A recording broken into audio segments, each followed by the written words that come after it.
అందరికీ నమస్కారం. నేను మనుబోలు సిఆర్ఎంటి చెంచురామయ్య. ఈ వీడియో ద్వారా మీకు 2025-26 విద్యా సంవత్సరంకు సంబంధించినటువంటి కొత్త విద్యార్థులను యూడైస్ నందు ఏ విధంగా అప్డేట్ చేసుకోవాలి, ఎన్రోల్ చేసుకోవాలనే విషయాన్ని మీకు తెలియజేస్తున్నాను. ఈ వీడియో మీకు నచ్చినట్లయితే లైక్ చేయండి, షేర్ చేయండి, ఛానల్ను సబ్స్క్రైబ్ చేయండి. దీని కొరకు యూడైస్ లాగిన్ ఓపెన్ చేసుకుంటాం. యూడైస్ లాగిన్లో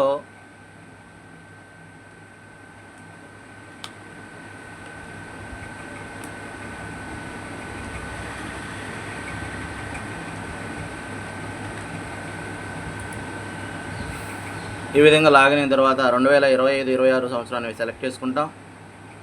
డేటాను కన్ఫర్మ్ చేసుకున్న తర్వాత స్కూల్ డాష్బోర్డ్ ఆల్రెడీ మనకు ఉంటుంది. కానీ ఇక్కడ మనకు గతానికి ఇప్పటికీ మార్పులు చేయడం జరిగింది. ఈ డౌన్ యారో కింద మనకు కనిపించినట్లయితే ఈ క్లాసులో మనకి ఇక్కడ 0 ఉంది. ఇలా సెలెక్ట్ చేసినట్లయితే ఫస్ట్ క్లాసు ఏ సెక్షను అన్ని జీరోస్ ఉన్నాయి. అంటే ఇక్కడ మనకు ఆ క్లాసులో ఇంకా మనం యాడ్ చేసుకోలేదు. దాని కొరకు ఎదురుగా అంటే ఇది కొత్త క్లాసు, ఈ సంవత్సరం కొత్తగా మనం ఆ పిల్లల్ని జాయిన్ చేసుకుంటాం. స్టార్టింగ్ క్లాస్ ఆ స్కూల్లో ఇక్కడ వ్యూ మేనేజ్ అనేటువంటి ఆప్షన్ సెలెక్ట్ చేసుకుంటాం. ఇక్కడ పిల్లలందరూ కూడా లేరు కావున పైన యాడ్ స్టూడెంట్ అనేటువంటి ఆప్షన్ ఉంటుంది, దీన్ని సెలెక్ట్ చేసుకుంటాం.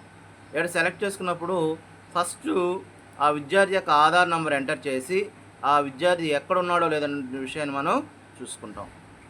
ఒకవేళ ఆ విద్యార్థి ఎక్కడైనా ఎన్రోల్ అయ్యింటే ఆ విద్యార్థిని పెన్ నెంబర్ ద్వారా ఎంటర్ చేసుకోవచ్చు.